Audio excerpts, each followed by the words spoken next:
Mr Sneyd, how are you and the family doing, mate? Yeah, we're all good, thank you. Just getting back into the swing of how life is when the season starts again. So, Yeah, um, yeah, all good, all good. so mate. So before we get stuck into your rugby story, mate, where was home for you and who lived at home with you? Um, Growing up, I was in Oldham.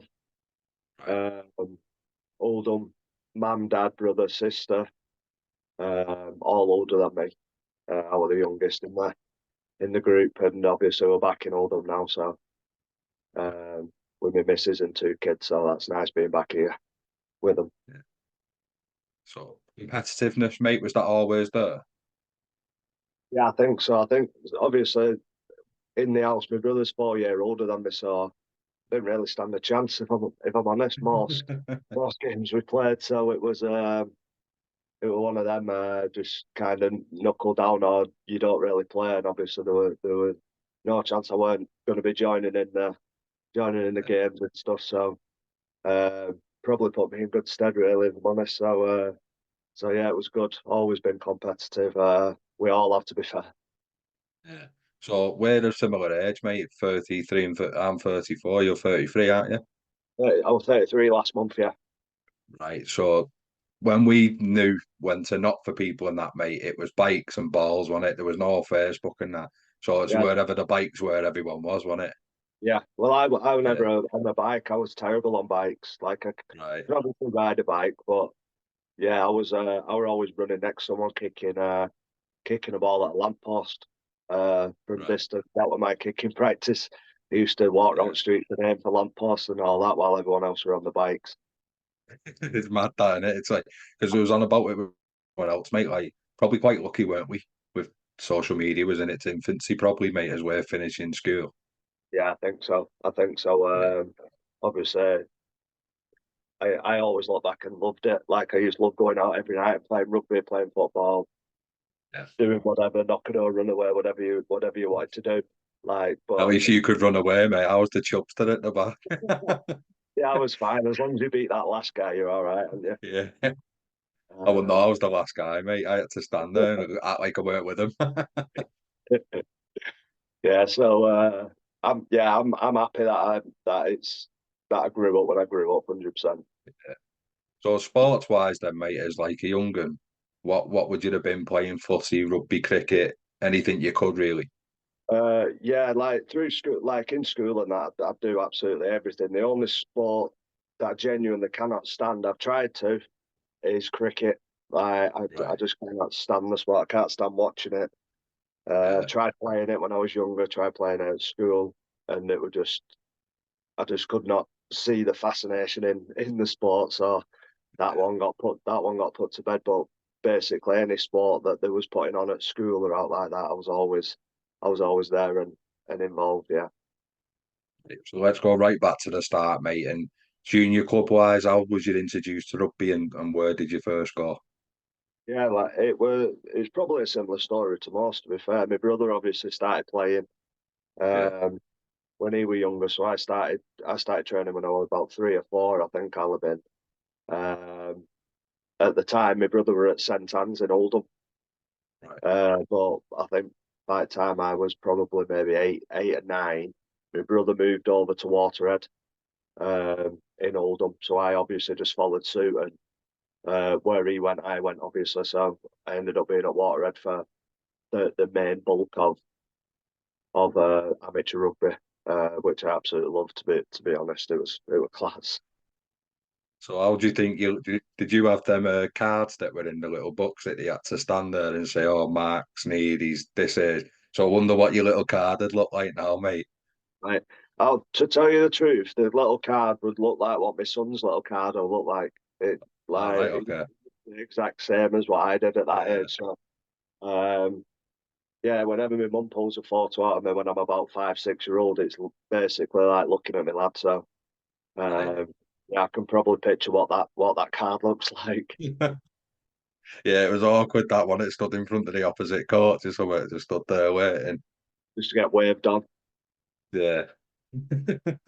So when you were playing then as a kid, mate, was it like when you started, it'd have been like just the court to push you forward for the carry, or you do the pass or something? When did it start getting a bit more like individually ran? Yeah, I think when is it under tens? Like the coach steps off the field, doesn't he? Is it? It's like under Yeah, tens or under Sim, 11. yeah, So I always felt like the players that had a good understanding because I was like I am now back then, where every Friday or Saturday or Sunday, whenever the rugby's on the TV, I'd be yeah. watching it. So Are you probably had still a like that, Mark? yeah, still Yeah, do it. But it's like I think the kids that have the best understanding kind of just naturally go, "Oh, you do this, or you do that, or whatever it may be." So I quite naturally ended up doing that anyway, even though we were probably still not in positions. yeah, Like at that young age, you still probably go, "Well, if I did this and he does this, then it's something a bit different." So it was yeah, that was probably a role I kind of I took, and it's obviously carried on throughout my career up to this point, if I'm honest. So, yeah. uh, but Are you it's comfy doing that, mate? yeah, I love doing Yeah, it. I do because at the end of the day, if it's one of them roles, especially now playing like such a level, it's one of yeah, them. If I take control and it doesn't work, it's me who's to blame. yeah, Like I'd hate to go into a meeting on a Monday morning being like, "Oh, such body didn't do this, such body yeah, didn't do that." It's pretty much, "Oh, that didn't work because I said this," or what it like. It's I'd rather be the one to be accountable for it yeah, if it does go wrong. But on the flip side of that, when it goes right, it's kind of like everything's firing in the same direction. So yeah. it's 50-50, but more often than not, if everybody's pushing in the same direction, it seems to work, doesn't it? It certainly looks that way, mate, from the outside. So I'd have probably mentioned this a bit later, but considering the chat's gone where it's gone, mate, how are you at parking errors? Absolutely fine. Like, Yeah, yeah, always been good with it as well, mate. yeah, yeah. Yeah, It's yeah. I've always been pretty good with anything along them situations. Anything that goes wrong, um, basically, I've got the mentality of there's nothing you can do about it. Move on. yeah, right. But I do understand people that can dwell on them and feel probably you probably feel some people try and redeem themselves after an error, Yeah, whereas I never felt the need to do that. I feel like if you just play your game, what you're doing will make up for that error anyway. yeah. You Whereas if you probably chase double it up chasing it, Mark, don't you? as if you can end up digging yourself into a bit of an hole chasing errors. So it's one of them. Like anything that goes wrong or negative or whatever, I'm usually quite good at just kind of knocking it on the head and moving on. Right, mate. So when you're playing at school, mate, and you found yourself as an organizer, so when the early town team stuff comes about, mate, are you in and around that? And do you remember much about that?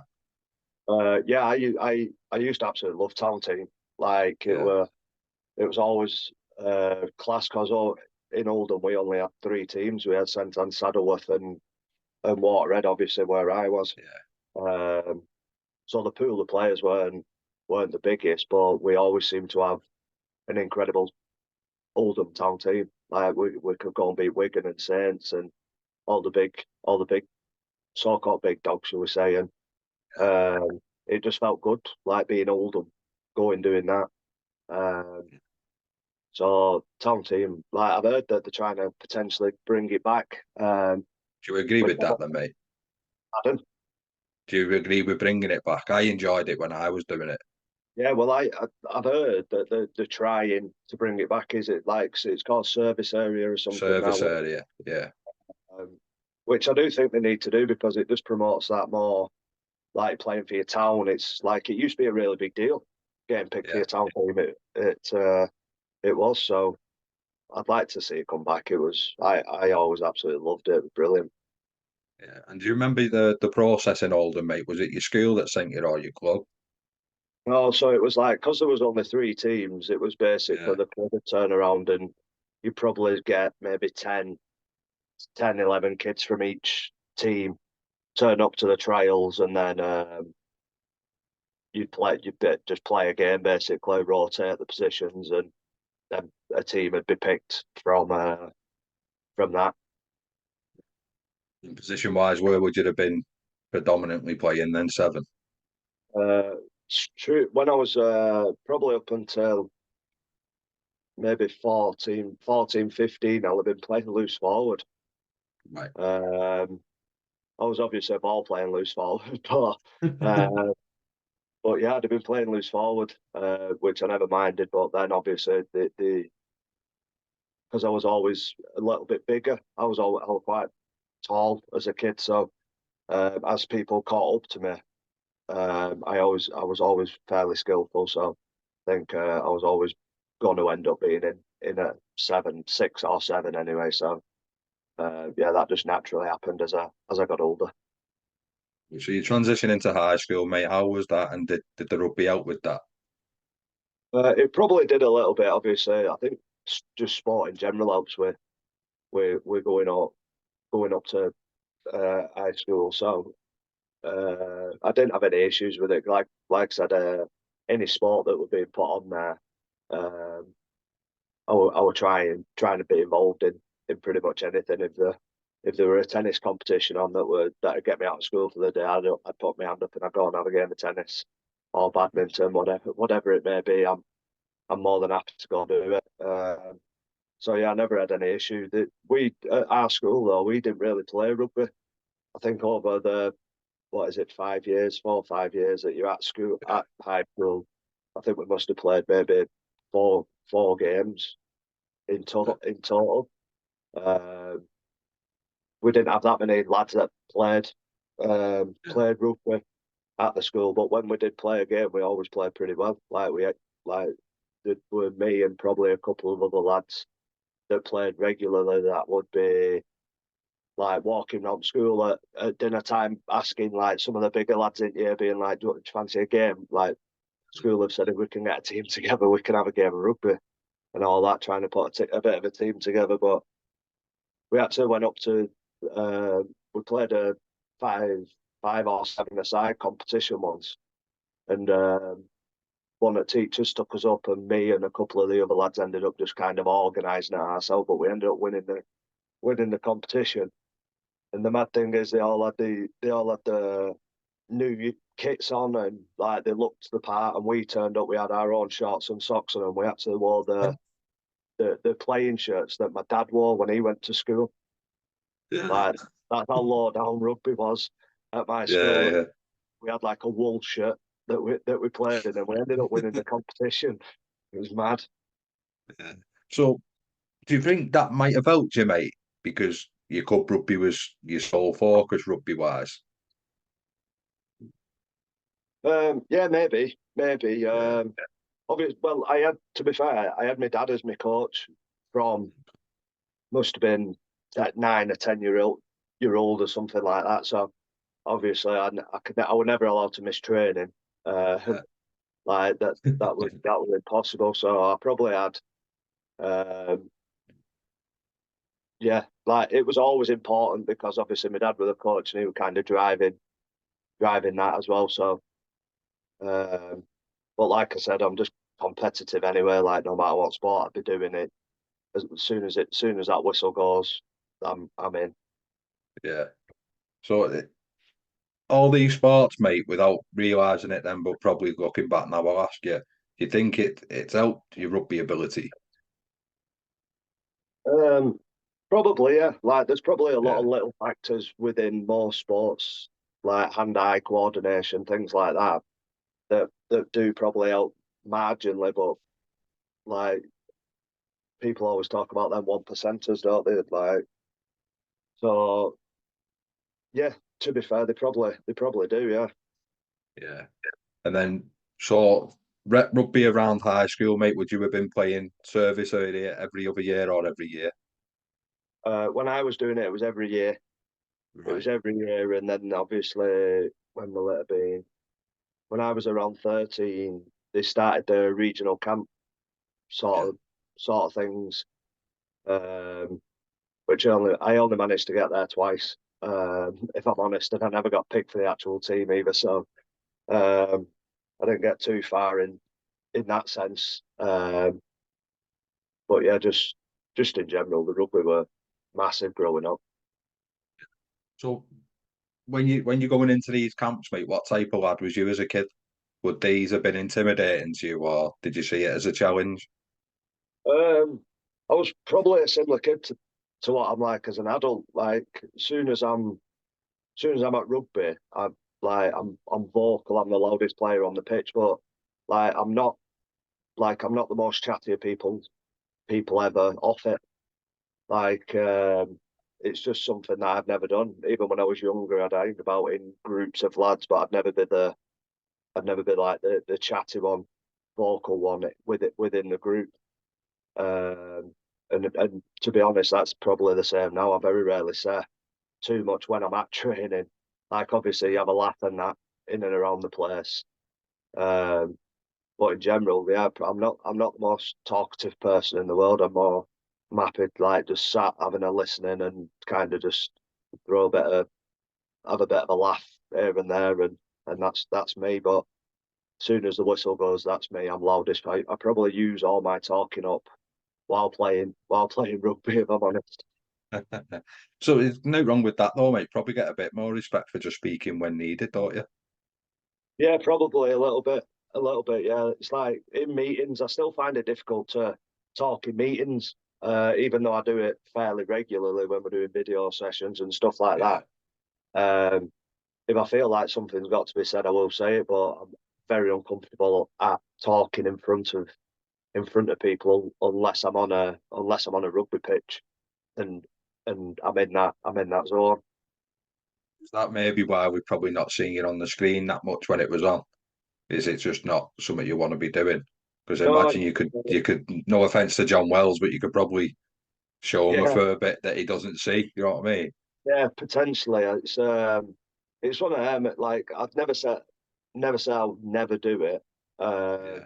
because it could potentially be one of them things that if I ever did do it and give it a go, like the more you do something, the more comfortable you get doing it. Yeah. But for now, I'm quite happy staying away from it. Fair enough. Yeah, So do you know when you're in the team meetings, mate?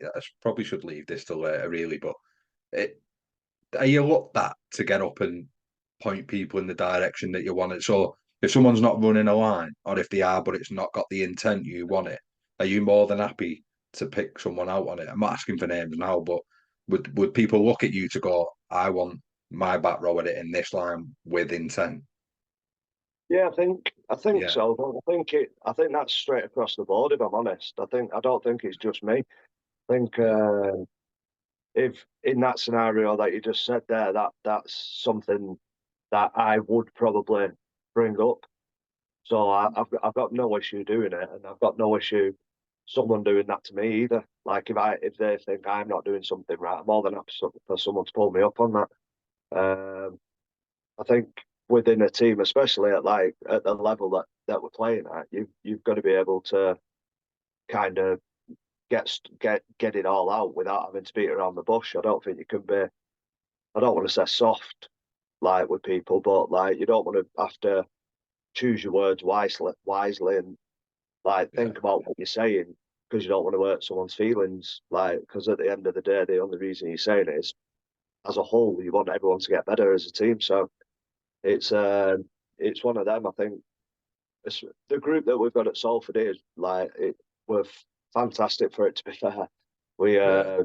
you can pretty much say whatever you want to anybody as long as the meaning behind it is for the better of the team, the team performance. Then everyone's happy to copy it. It's just one of them. I think the best teams probably can do that the best. Yeah, and roles, Kurt and Fishman allow that freedom, mate. I imagine. Yeah, Yeah, I don't think it'd just be them three. I think if you asked any coach, um, that'd be quite high on the list of things they'd want their squad to be doing. yeah, I think player-led stuff is it can go substantially further coming from a fellow player than it does from a coach sometimes. Not in yeah. every scenario, obviously, but I think sometimes hearing something from one of your players that you're on the field with kind of just hits you in a different way than when the coach mentions something. Yeah. Oh no, I like that, mate. And because you, without bigging an half back up, mate, predominantly that's what everyone looks at you to do. Don't they? Yeah, You're a constructor. yeah, pretty much. But sometimes I'll tell my missus some of the stuff that I've potentially said on the pitch, and she asks regularly if people actually like me at rugby. I'm like, yeah, it's just part of my job. Like, I've just got to Yeah. deal with it. It's like not necessarily like doing it sometimes, but like I said, Yeah. it's part of the job. No, it is, mate. And I'll go back now, mate. So sorry to pick your brain too much on that. But when did clubs start circling you, Mark? When did your talent start getting spotted, mate? That'll have probably been around starting senior school, high school. Mm. So I think there were a fair few clubs that wanted me to do it, but obviously I think obviously parents working and that where it's difficult to say drive over to Wigan after work and to get you there for 5 o'clock start. Like Yeah. don't finish work till 5 half 5. Like it's impossible. Um, but when I was 13 when I first got to started at Salford, so um, my dad decided, like obviously my dad would get the phone calls, um, and obviously he had the decision to make. And looking back now, it's probably the right decision that I ended up going to Salford because I've not had the worst career in the world. So I think Far from it, mate. Yeah. the way it's panned out, then yeah, it was a great decision by him, and end up being able to go down Salford once, sometimes was it once, sometimes twice a week for training, which were always good. But I always get the feel. I always, when you're in training, it felt like pre-season for 3 year a scholarship, like Yeah. because you don't really have games through scholarship until you get to about 17s or something like that, 16s. Like junior academy, that, mate. Yeah, so Yeah. you just kind of training every week, but like not really for anything. It's not. It must be hard, that, actually. I always find it a weird concept. It's like pre-season. I feel like every pre-season, after about 2 weeks of pre-season, I'm done and I'm ready for Yeah. games. Like you can't replicate a game in any way. Like No. you can make training as competitive as you want to try and get that, but nothing replicates a game. Um, No. Something that I've always felt, even when I was doing the scholarship, and then every pre-season that I've done from there out. I always find it difficult after about 2 weeks not having a game at the end of it. So how is it getting picked up then, mate, by a professional club at their high age, but not making regional teams? How did you deal with? I don't want to say rejection, mate, because it's not a nice word for a young lad, is it? But how did you deal with that? I was fine. If I'm Was like, you? yeah, I was absolutely fine. Was one of them. We had pretty good age group to be fair. Like Johnny Lomax was in that age group, and there were a fair few like that. So it was kind of like if I'm in, I'd have been obviously over the moon to be in. But the fact that I weren't in never really affected me. It was just more like play when when we go and play, say Wigan St Pat's or something like that, one of the bigger teams. Like it probably spurred me on a little bit more to be like, I'm better than them Yeah. type things like that. Yeah. So I wouldn't So was say you I in the would. Prem, Mark? Sorry, but what Uh, were Waterhead no, in the Prem? No. no, we played one of the big teams every now and again in cup. Yeah, like Uh, North West Counties, like yeah, Cup yeah, and stuff. all that Yeah. kind of stuff. But yeah, every time you played one of them teams, I'd always feel like I'd prove a bit of a point. Yeah. Uh, because I'd always feel like I was better than players on the pitch, and I'd always try and be the standout player and always try my best to do everything that I possibly could. Um, but being not getting picked, I don't think it bothered me really. If I'm being, and if it did, I can't remember it if I'm honest. So Yeah. So it Um, can't have been that bad, mate, can it? that's Yeah. what I'm saying. Yeah, so I'd say it didn't bother me too much. Yeah. Right. So obviously your high school didn't play a lot of rugby, mate, did it? So the standard wouldn't compare because it weren't there. But if rugby Oh, union was ever on offer, mate, would you have played that? at school, Yeah. yeah. I'd have, like I said, anything that was going on at school, I was playing. I was part of the majority of the teams that were at school. So if it was rugby union, I'd have played. I'd have definitely been playing. Yeah. So obviously you are where you are at the minute, and life's good for you. But would if an offer come in from a rugby union team, would it be looked at? Uh, it it'd have to be considered. I think Yeah. it would, especially like with obviously I'm 33 now. Yeah. It's potentially one of them where if an offer did come in, then would I want to retire from being a professional athlete? Being like I didn't give that a go. Yeah. Like it'd always be sat with you, wouldn't it? A little bit being like I had that chance to go and I didn't go. So it's one of them. If it come, it'd probably get considered. Whether I'd do it or not, I couldn't It's really something tell you. like yeah. But I wouldn't just hang up the phone and go no. Yeah. Like it'd be like I'd have to have a good think about it and realistically, but yeah, just like see what happens. I'm sorry, I didn't send you that, did I? I just thought your You're all game right. really, yeah, sorry, your game really suits it. Like, Yeah, I could see you being a real success at rugby union, mate. So, yeah, it when does. I was going back into it, Salford, then as a kid, did that ever become a strain to the family? Um, I don't think so. No, I think we had there were there were a couple of lads from Oldham that went as well. Yeah, So it did. Like the parents split it up pretty nicely. With you might have to like maybe one every 2 week or something like that. So it weren't that bad really. yeah. And then obviously when we all started passing our driving, driving that obviously made life 10 times easier for everybody. So, leaving school then, mate, was rugby exactly what you wanted to be doing? Yeah, that like Yeah, you sent one of the questions over, and I was basically like, I were never really going to do anything other than play rugby. Like yeah, if I were going into a class at school that I didn't really enjoy, I'd get the bag of balls and I'd go and kick on the pitch instead of going to the oh, at class. Like school. yeah, like you wouldn't.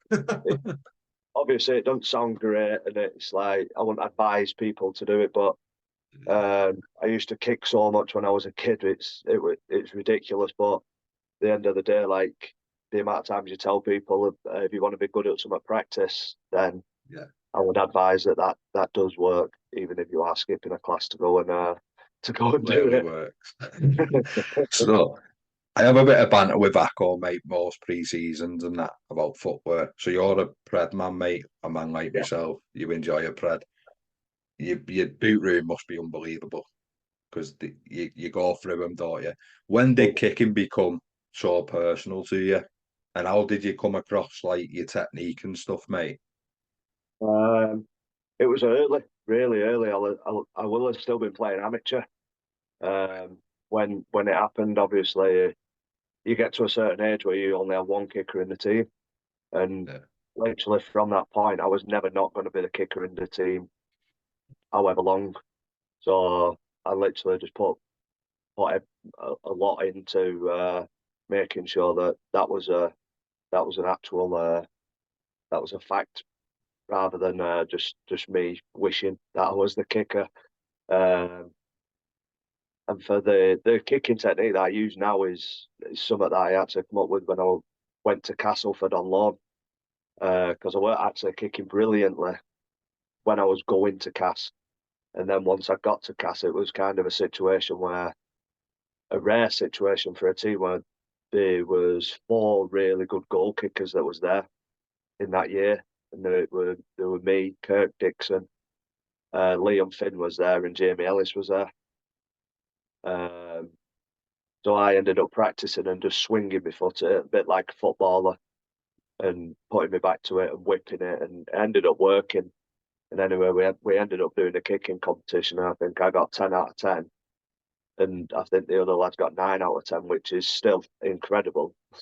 So like at Cass that year, we had zero issues with goal kicking. Four incredible goal kickers within the team. Right. And you'll know, like, mate, what you when sometimes don't even need to look at it when you've hit it, do you? Because I know you No, get a fair bit of stick when you're lining stuff up, don't you? Like you see it on telly and that. And yeah. basically, mate, it's really pivotal because you're up mixing with the big sides. Like a kick can win or lose you the game, Mark, can't it? How do you deal with that, mate? Um, like like most things, I love the pressure of kicking.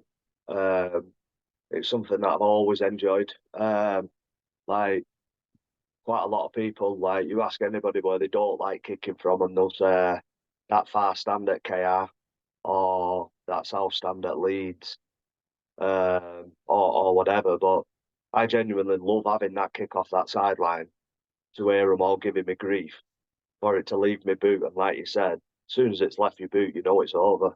And you can turn around and actually give a little bit back. There's no better feeling. There is absolutely no Yeah. better feeling than saluting all them fans after you've just nailed one off sideline. It's it. I absolutely love it. Yeah. Yeah. So how was the standard from club rugby to junior academy, mate? How did you find that step up? um, I think I think I slotted in all right. To be honest, I think there was a few of us at Salford at the time that went. We played an handful of 18s games and then jumped to reserves Okay, straight away. fairly early. Right. Not on the regular, but you know, like they didn't have an issue putting you in when you needed they needed you to Yeah. be in. Whereas sometimes they put a loose forward at half rather than risk putting a younger kid in that's Yeah. not really ready. Um, but at Salford, they didn't have any issue like picking you out at 18s at 17-year-old and going, right, you're in with reserves, and all of a sudden you're playing against like Feka Paliacina at Wigan. Went off the back fence. Yeah, I mean, it's like, what's going on here? Like, so, yeah, I think it was fairly smooth, if I'm honest. I Yeah. kind of just took it in my stride and, yeah, just obviously, like I said, just did my best in everything that I could possibly influence. Right, mate. And then when you're around, because I imagine you'd have had really senior players coming back from bans, injuries, suspensions, like little niggles, or just out of form. How Yeah. was it being around people you probably grew up watching, Mark, but playing alongside them? That is genuinely something that I always found odd, a bit bizarre. Like you'd be sat in changing room with like some players that you've always seen as a regular first team starter for Salford or whatever. I always found it bizarre, but like I always, when I look back now, it's probably amazing for like young kids to get that experience and having someone on the field that's played Super League that's probably, let's be honest, like heart rate's not really pumping. They're probably not nervous for the game, but they're probably there, and the the good ones always come in and help. Like you can hear them be vocal, and you can hear them like even to the halfbacks. You don't in Super League, you won't really hear a back rower telling an halfback what to do. But Yeah, like when it's the other way around in reserves, and you get like a senior back rower coming to reserves, and like they're just like giving you little bits, little bits, little bits. It's probably like it probably goes a long way for a young kid to get that knowledge through while you're actually in the midst of a game. do you feel you developed in that first year, mate? Could you feel yourself in review, see yourself getting better and doing little things that you hadn't done before? Yeah, I think so. I think it was one of like you obviously had to like progress to So when you were in the 18s, you had to like try and get yourself as good as you always saw the reserve halves as your next target type thing. Yeah, So like you'd always watch the reserves and see what they're doing, and you'd be like, right, so if that's what they're doing to be in the reserves, that's what I need to be doing in 18s. right. And eventually you'll go up and you'll take over, or they'll move up and you'll move up and take that spot, or whatever. Um, so to be fair, I probably just progressed at the level that I probably needed to be at to get to where I wanted to be in the long run. Yeah. And would you have been comfy picking the reserves here about things that'll help your game? And do you want people doing that to you now? Yeah, I think I do like it when the younger lads do it now. To me, Yeah. um, but when I was younger, like I said, I'm not the biggest talker. I weren't the biggest talker, so I'd never really do it, but I'd always watch. Like I'd stand there and I'd watch intently at like what they'd do, and if they did something good, you'd Yeah. try and obviously take that for your game and watch like certain things and just try and pick little bits out of everything to make yourself better. But yeah, I probably just didn't have the balls to go over and start asking questions when I were 18. I can imagine, mate. And I imagine you'd have probably took bits that you didn't want to use as well, man. Or that Yeah, won't work for me because I play off this foot or play yeah, better off this hand and that. So, but yeah, no, because like the reserves at Salford, like there's a few witness lads in there. So I know, like Jack, for instance, is there, isn't he? Jack Gatcliffe, and then you've got like the Glovers as well that are there. So it's yeah, nice for them to know that a player of your stature, mate, is very open. yeah, yeah. Yeah, Like I have no issue with any youngster. Like I wish this is probably the answer to your question later. But right. like what I tell myself is probably to Yeah, speak more to learn more, basically, because I never did it. It was one thing I never did, but now I've zero issue with people coming over and asking questions because at the end of the day, they're just trying to get better. I Um, was a shitbag, mate. I'd have never have done that. yeah, Yeah, yeah, no, I wouldn't have. Yeah, I was the same. yeah. There's yeah, it, it Hindsight's nice, Mark, isn't it? Like you can look back now and go, I wish I'd have done that a bit. But maybe society weren't as open to that like it is now because the world's definitely changed as we've grew up, mate, hasn't it? Drastically, especially COVID and stuff. And yeah. but it just weren't. You didn't hear players saying I was in his ear when I was younger and that, did you? It just weren't. Didn't come across as the done thing. Probably weren't that much of a norm things, but I do think it is now. I think it's quite open and um, people are probably pushed to do it a little bit more. Like because Yeah, we during pre-season we play games fairly regularly against the reserves.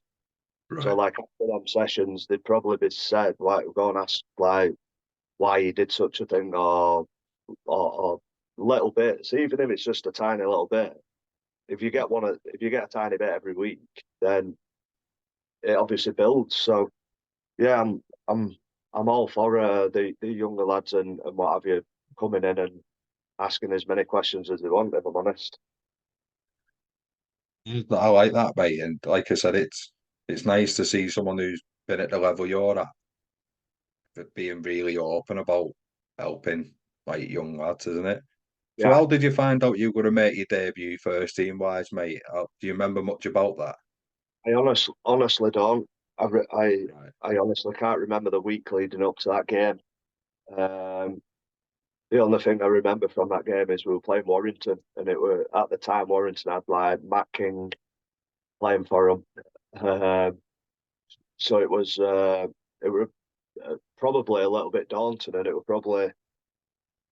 probably one of the worst debuts someone could ever think because I came off bench, got steamrolled by Matt King and let a try in, and then I got ball off a scrum and threw it into touch. So it was probably not the greatest introduction to Super League for me, but um, yeah, like I said, I batted it to one side and moved on. Like Clearly didn't Well, put you off, mate, did it? well, there weren't much learning that I could have done from that game, so I probably didn't Yeah. watch it back and watch my clip. So yeah, I just swept it under the carpet and moved on. So another thing, mate, I'm quite sentimental. So when you seen your jersey up with your name on it, like, have you kept like stash from your early days, and have you kept jerseys and training gear, or have you swapped with anyone that you've been fond of? Yeah, I've got a bag full downstairs that'll go back. I've got shirts from my first time round at Salford still, Yeah, um, down there. Um, and while I was at Hull, I swapped with a couple of the lads. In Who did I swap with? I think I've got like Mark Minicello's and Matt Heffernan who I've got, and Danny out, and there's a few more. I started swapping shirts at the end of each season, just to basically just to mix it up a little bit and just get a couple of like keepsakes. compare items. Yeah, Yeah, yeah. Um, I like that, mate. yeah. So what would your regional stash have been? Was you in all the Puma gear, mate? It Do you was remember then when? Yeah, Yeah, Puma gear that were probably too big for my dad at the time. So one of them, a lot of insulation tape got used on them game days. yeah. That's mad. Innit? I didn't get them levels, mate, but I remember like some of the lads coming back with all the Puma gear, and it's just like bright blue t-shirt with a big number on it And and the that's all. sign there, and It's yeah, all. It was nothing special, but it was special at the time. Like it was mega at yeah. the time. You felt like you had a squad number at 13-year-old. It was brilliant. Nah, but it was, mate, but it was. So when you're in and around the first team, mate, did he dip you in and out, Mark? Or once you're in, do you stay in and around the squad or 18th man role?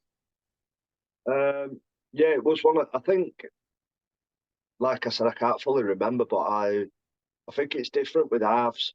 I think it's quite hard to dip an half in and out, in and out. I think Yeah, it's kind of just one of them scenarios with an half back. You've kind of just got to wait for your chance.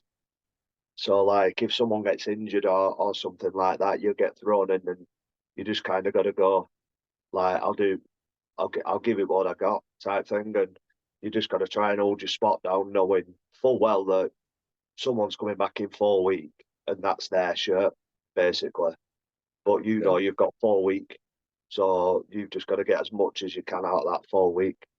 Um, so yeah, you never really got put in for a game, took out for two, in for one, as like a tactic type thing. It Yeah. was more someone's injured, you're in. You've got 2 week or whatever. Like necessity, mate. Yeah, Yeah.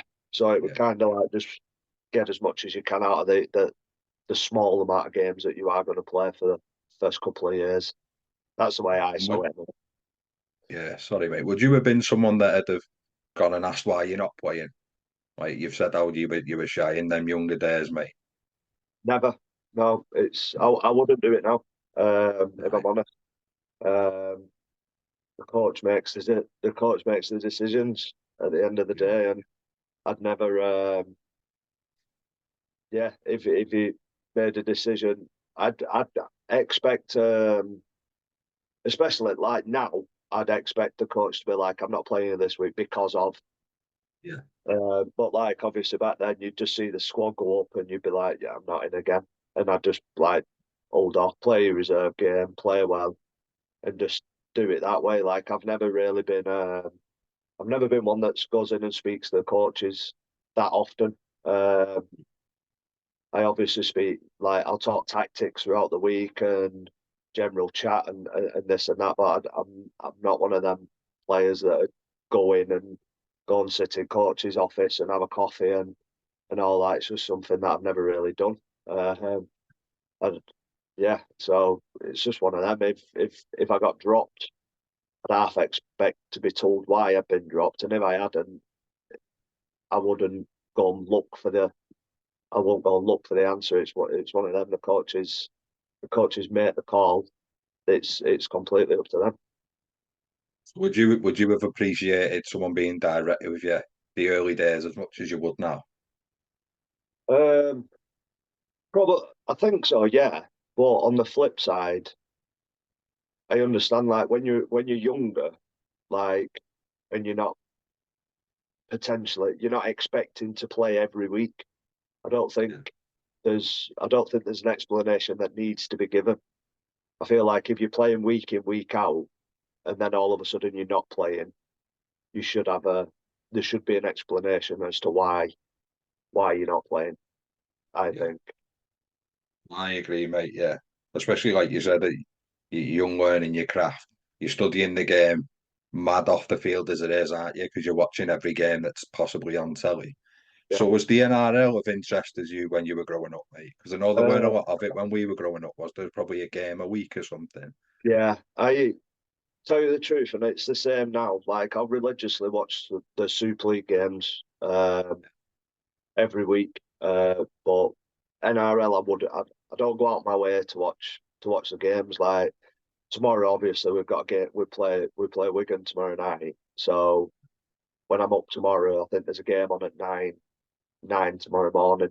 So I'll probably sit and watch that because I'm not doing anything. But like I won't go out my way. I won't record an NRL game and then watch it back. Yeah. It's just something I've never really done. Bit like the union, mate. I know I've not sent you this, so I'll apologise. But if All right. an interest was shown, would that have been considered, considering you've got a young family and stuff? Like probably the same answer as the union. I think Yeah, it'd have to be considered. You'd be daft not to, yeah, because a similar scenario to the union one is when you retire, you'd be sat there thinking, could have done 2 years in Australia. Like it'd probably sit with you and like be a bit stale for a little bit. Like when you look back and think about what you could have done. Like yeah, that probably eat away at you a little bit, wouldn't it?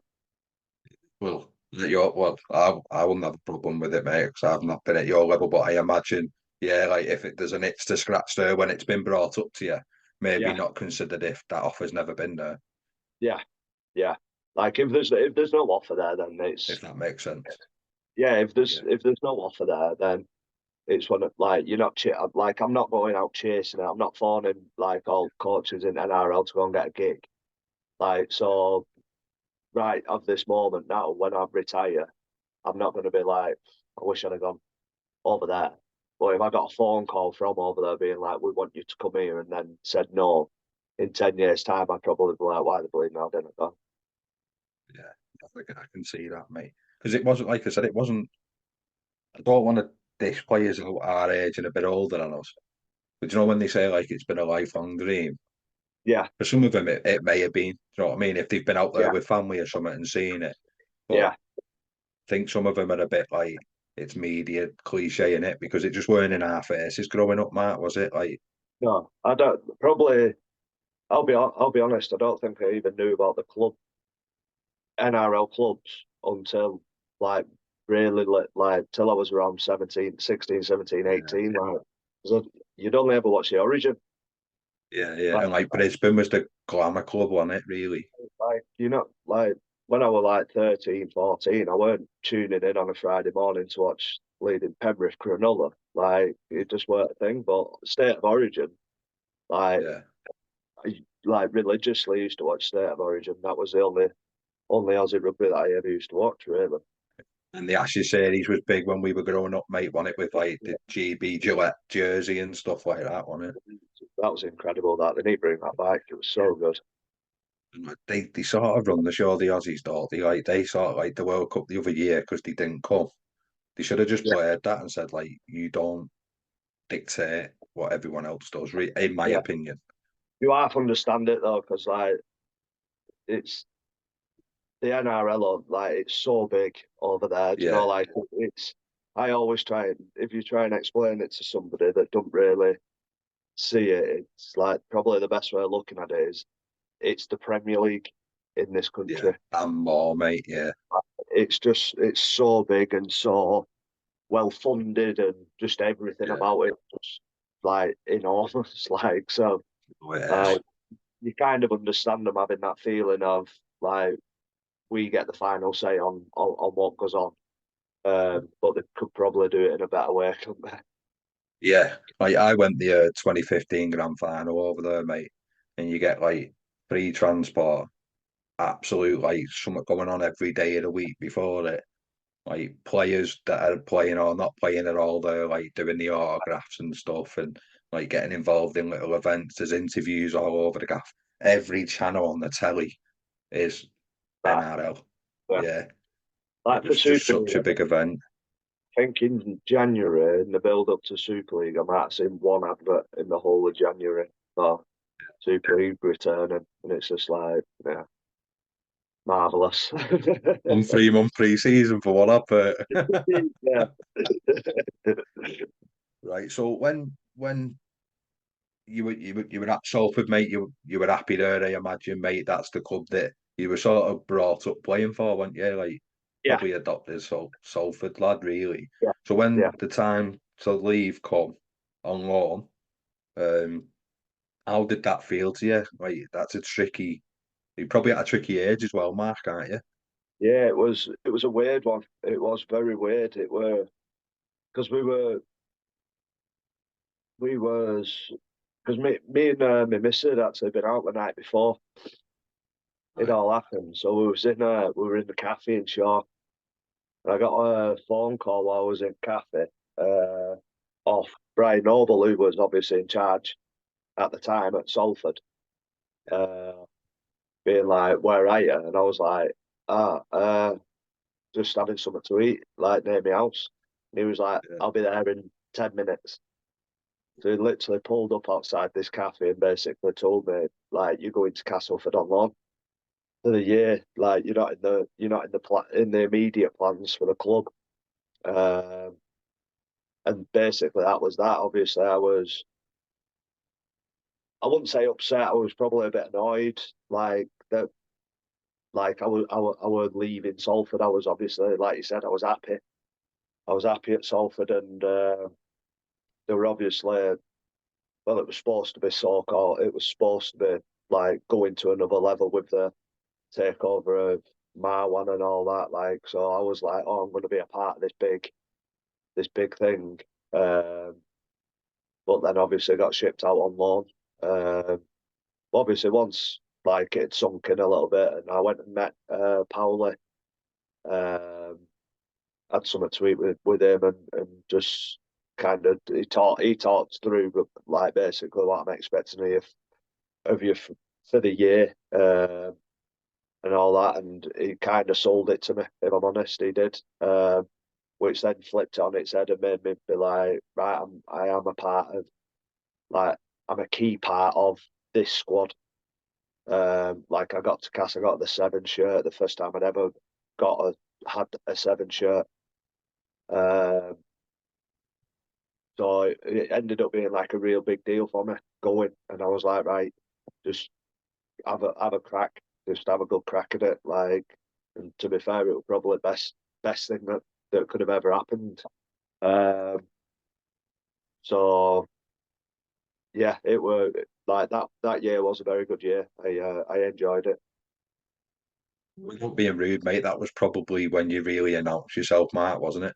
Yeah, it was. It Yeah. was. I think. Well, I did play a consistent season at Salford. Uh, my first full season was Castleford, really, where I played majority bulk of games. You know, like Yeah. beating York. Like, I don't like saying it, but kind of like the coach going, "You're the seven in this team." Yeah. Um, I would Just never that. backing you, that, mate, innit? Yeah, that's Yeah. what it is. It's like every club has it, and I understand it. But obviously, when I was at Salford, I was kind of waiting for I wait for an injury or somebody to, I don't know, whatever, something to happen for me to get a game.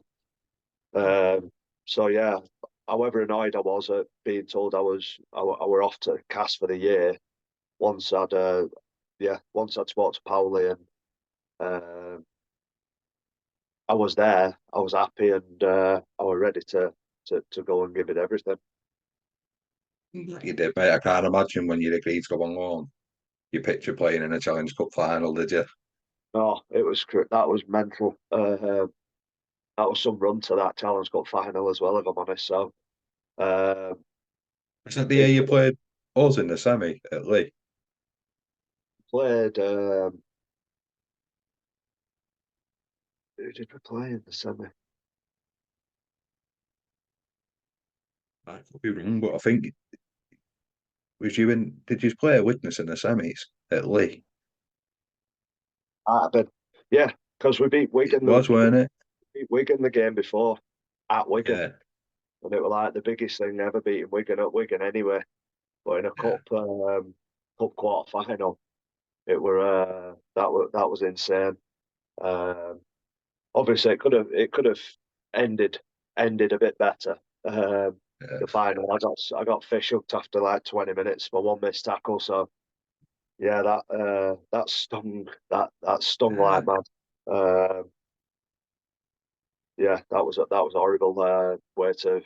Way for a Wembley weekend to finish. I can imagine, mate. So before we go there, was it hard to buy in? Well, our lad's good at things like that when you go to a new club, right? Because I know we all big rugby up to be that. Like it's a brotherhood, mate, isn't it? And I imagine for the girls now, the way the game's going, it's like so inclusive and so accepting. But it Yeah, still must have been daunting, Mark. it was daunting, but like you said, like everyone's whether you've met them before or not, they're basically the same as you. Like Yeah, you're all doing the same thing. You're doing you're getting paid to play your hobby with your mates. Like yeah, at the end of the day, that's basically what you're doing. You're getting paid to go and have fun with your mates on field and kick a ball around. Um, so getting there it were a little bit daunting. It was, but at the same time, it were exciting for me. Like like I really bought into like the fresh start and all that. So it were good. I enjoyed it. yeah. Then, do you remember much about the week build up to the Challenge Cup final? Because I know you have to say all the right things, don't you, in the week, mate? But it ain't just another game. No, it's not. It's always hard. I think anybody will tell you. No matter how many finals you play in, you're always going to think that little bit more about it. You are. Yeah, But the one thing I remember from the week is getting to the hotel. The day or at the day it might have been the day or 2 days before, and I went up to the room, like checked in, went up to the room. I opened the curtains and you could see the arch, the Wembley arch, and I was just like, "Fuck, I don't need that."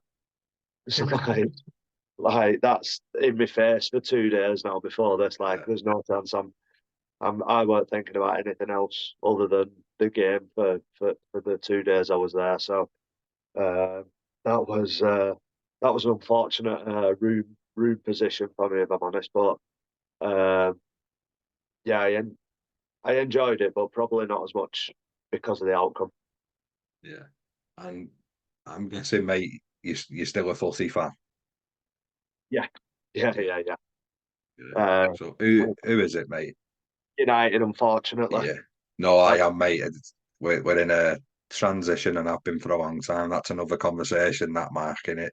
At least Jim's coming now, hasn't he? And yeah, oh, it pleased to can't still save be you. a transition after 10 years, though, can it? Some Not transition. really, mate. Yeah. So when you're playing at a ground like Wembley, mate, and all the famous moments that are there, you know, Yeah. I guess you get a walk round, don't you, Mark, before the game. How is it when you're in there empty to being full? Um,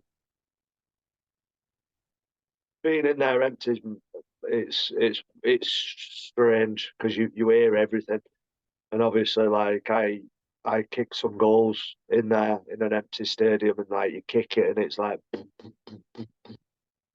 Yeah. echoing around the place, and you can hear everything 6 times, and it's just mad. And then you walk out the day after, walk walk out the day. Sorry, Yeah, like, yeah, you walk out the day after, and it's absolutely packed out, fans going absolutely crazy, and um, I just had one thing. Have you seen the video? I can't remember what final it was. Robbie Paul's leading Bradford out, and I yeah, remember him saying someone told him make sure you look around and take it all in. So as we were walking out, I just had a proper gawp around. And I was like just looking at as much as I possibly could. And I was like, right, when whistle goes now, I've seen it all. Like, I'm in now. But Yeah, like, there's not many feelings like that walking out onto that pitch. yeah. You'll be Old Trafford up there, mate. Especially being a United fan. Yeah, it's the one thing I've not ticked off my like career list. Is Old Trafford. So hopefully before my career's out, I can do that. Hopefully before they demolish it. Well, yeah. Thanks. Do you know what though, mate? Like, do you know? I know obviously we grew up with the type of teams we grew up watching and that.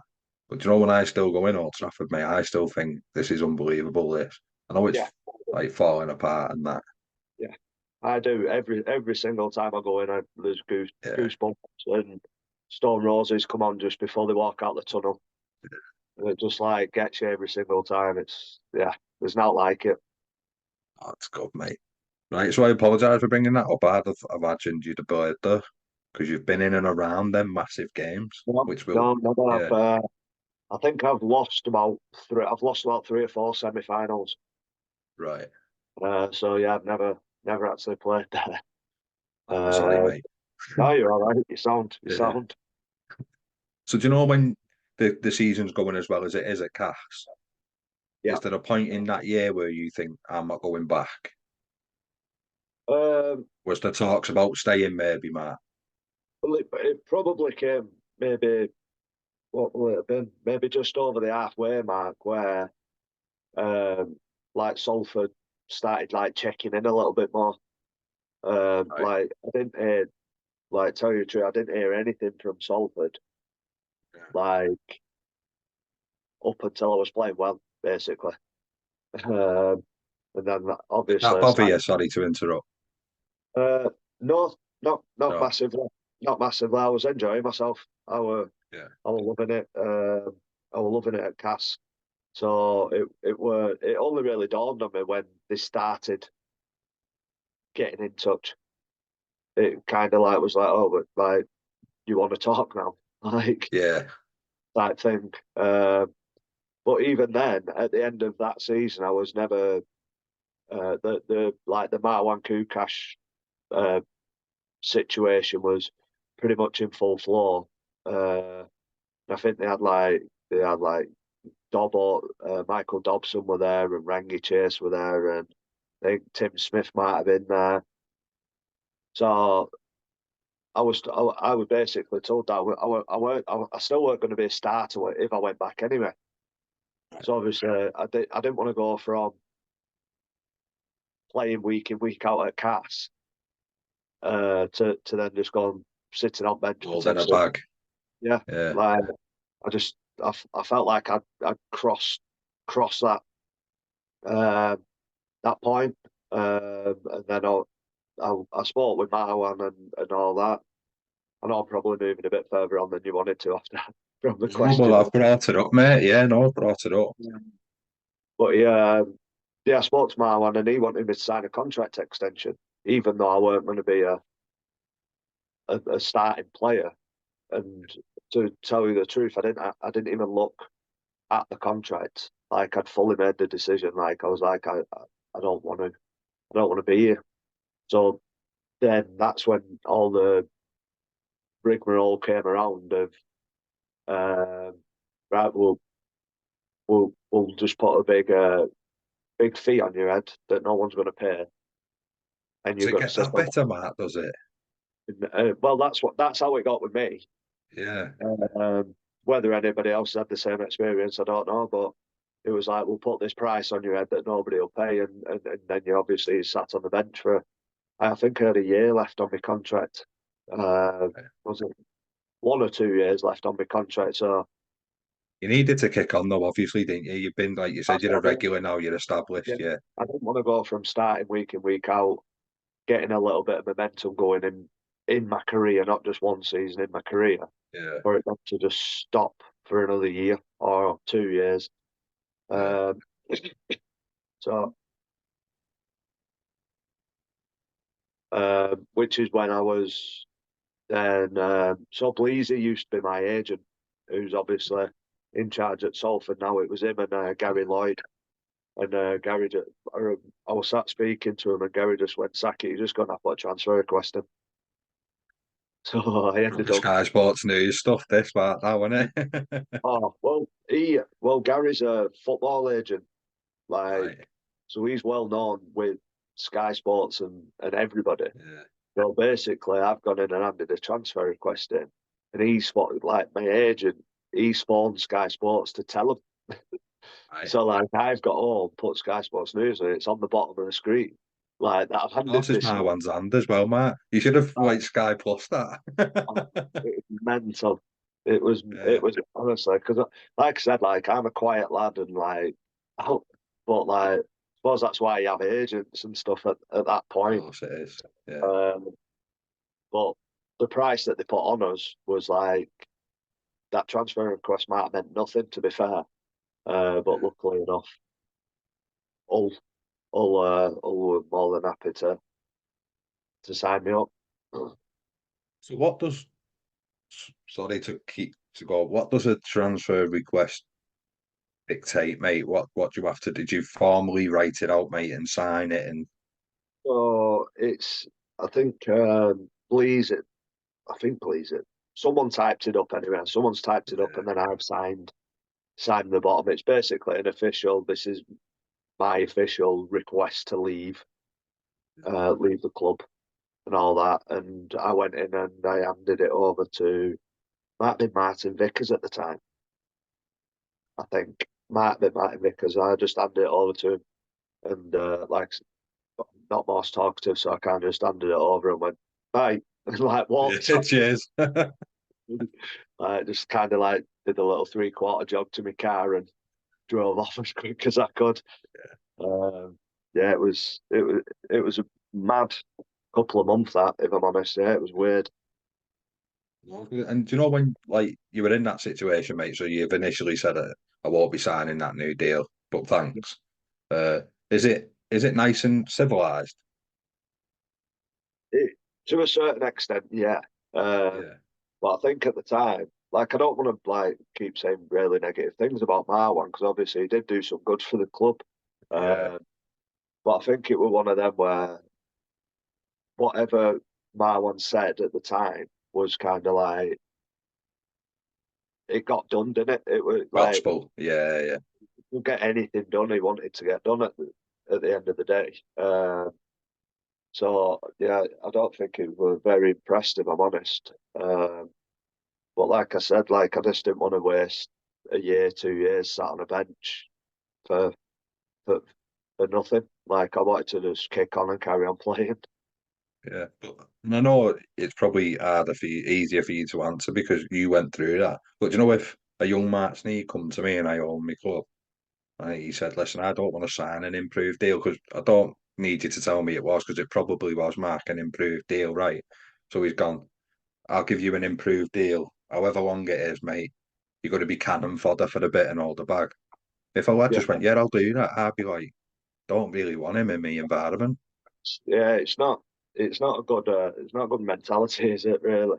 Yeah, Uh, so yeah, like we've said, it's I wanted to.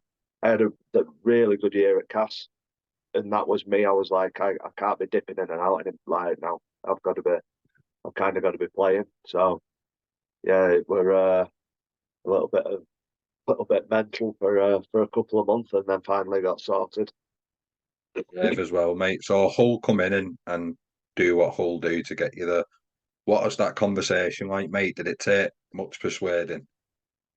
Um, not maybe a little bit. I think because I don't know what your thoughts are on Hull, but anybody who's not from Hull will tell you that Hull's horrible. Yeah, That is genuinely just the way it is. It's a fishbowl over there. You're Hull, and then you're on A63 out of Hull to get yeah, to Yorkshire, like the rest of Yorkshire. Um, but honestly, I loved it. But at the beginning, when I was like Hull, Well, I was like, I won't lie, I was very much, don't know if I want. Sensitive. Yeah, I'm Yeah. not too sure. But then I was like, there weren't really any of the clubs that Right. that were willing to pay, obviously, the figure that were Right. put on me. Um, What was it, so Mark? Do you know? it was just over 100, I think. Still a lot of dough, mate, in it. It's mental. Yeah. It was mental. Because I was adamant I was just going to be sat on the bench for a couple of years. Yeah. Like once Bleasy told me, he was like, "This is how much someone's got to pay for you." I was like, just sat back to reserves. I'm going from Challenge Cup final to playing reserves again here. Like Yeah. it's mad. But yeah, I ended up driving over and speaking to Rads. Sat down with Lee Radford, uh, and very similar to Powley, kind of sold it to me. uh, Sold the direction of the club. It was like they signed. I think they signed Leon Price at the same time as me. Um, so it was kind of like the things were changing. Like they were going through a little bit of a transition thing, which every team needs to do when you're getting new pivots, when you get Yeah. new halfbacks in. And the direction that Rads were obviously wanting the club to go, I was sold on it. Um, so yeah, it after being told who were interested, I don't think it actually took that long after that for me to be over there and training and what have you. Logistically, mate, how does that work? Do you move up there? Yeah, I Yeah. rented somewhere for about 12 months, 9, 12 months or something. Because I think I signed a 3 year deal. So I think it was just one of them where it's impossible to make that drive there and back and be able to train as well as you want to train. Yeah. Uh, so I had to be over there. So yeah, just moved over and ended up absolutely loving every minute of it, if I'm honest. Yeah, like kept myself to myself in a little village, uh, just just outside of Hull. Kept myself to myself, and yeah, just absolutely loved it. So chat to us about a derby, mate. How was the derby up there? It genuinely they're up there with the best games I've ever played in. The intensity of the the week, the build up to it, uh, the social media, everything, everything about that week is just crackers because like you hear it, like some of the players mention it, but if you've never been in it or been in all around it, you probably listen to people say it divides families and stuff, and you probably look on but like, yeah, it can't be that bad. But they like you've got husband and wife like hate each other for 24 hours. Like it's mental. Um, but it all adds up to a game that is always enjoyable to watch like on the telly. Anybody who watches all It's a that, fact. Yeah, yeah, you can see the intensity, the noise coming from the crowd adds to it. Everything's just like there's not many old derbies where you sit there and go, that was terrible. Like yeah. there's usually quite fiery and what have you. Um, but we've had some of the best. I've had some of the um, best games I've ever been a part of. Have been the derby games. Well, how do you take yourself away from rugby, mate, when you're not playing? What do you do to chill out and that? Um, I don't actually find it that difficult to switch off. I think the older I've got, the better I've got Yeah, at it.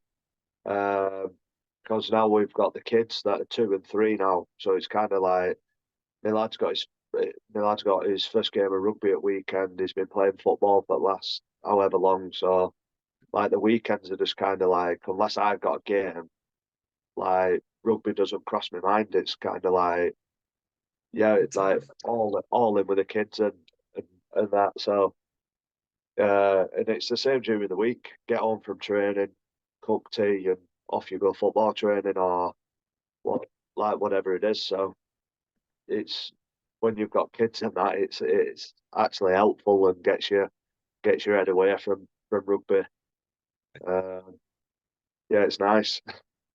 I can imagine it is, especially when like you're in the position you're in as well, mate.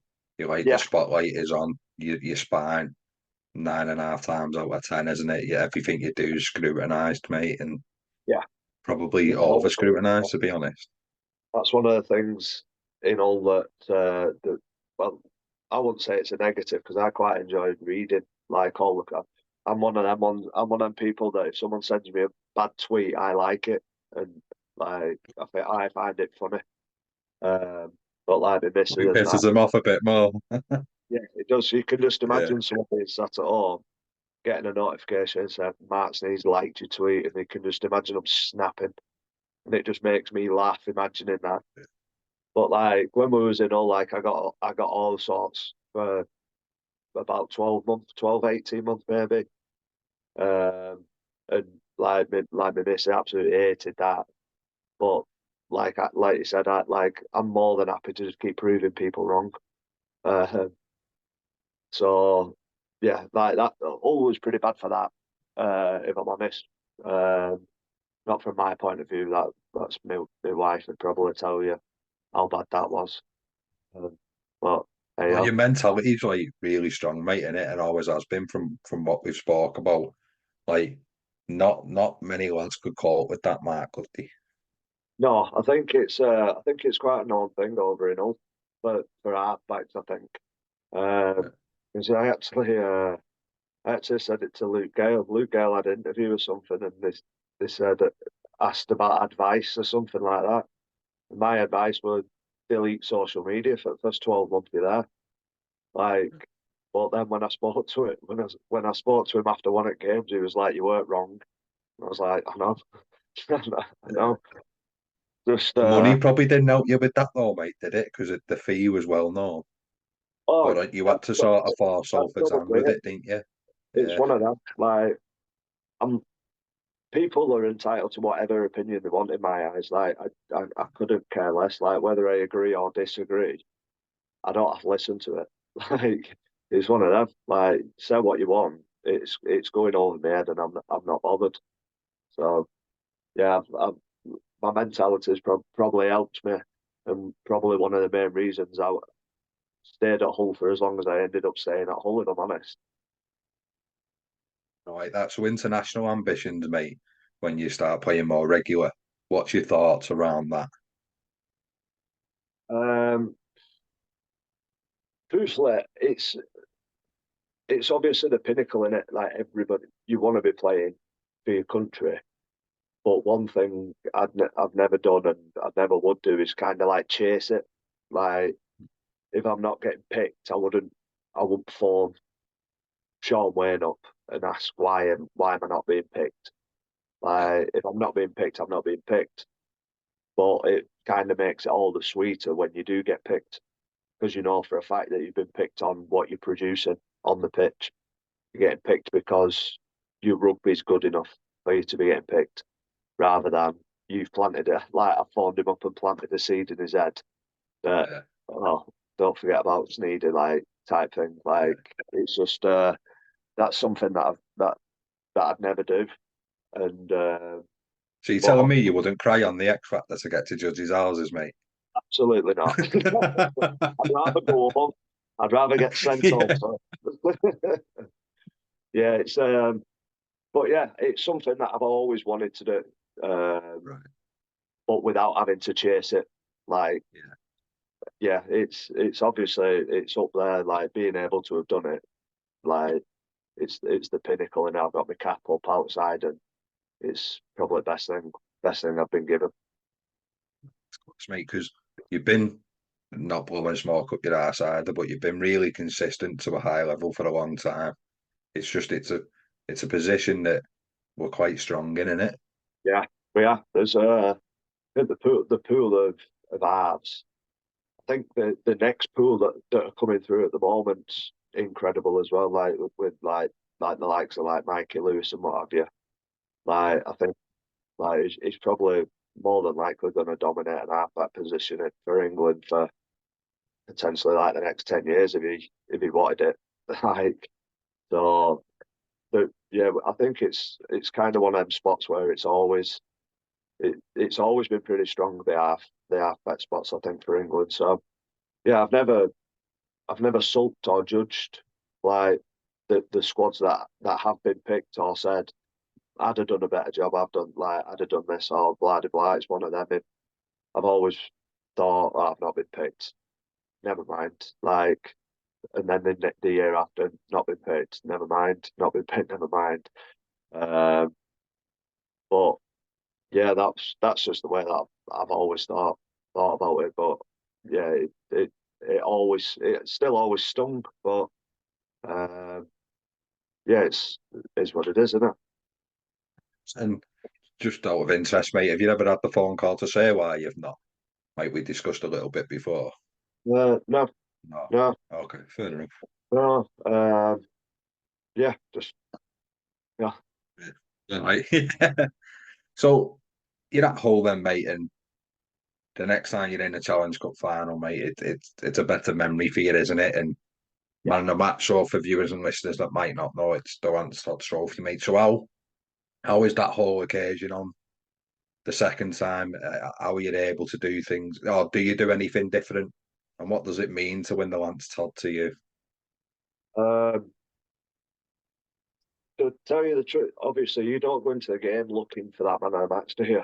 You kind of just go in being like, do your job, and hope that the rest of your team do their job as well.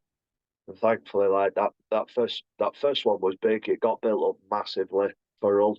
Like it was the first time in a long time that they'd won a trophy.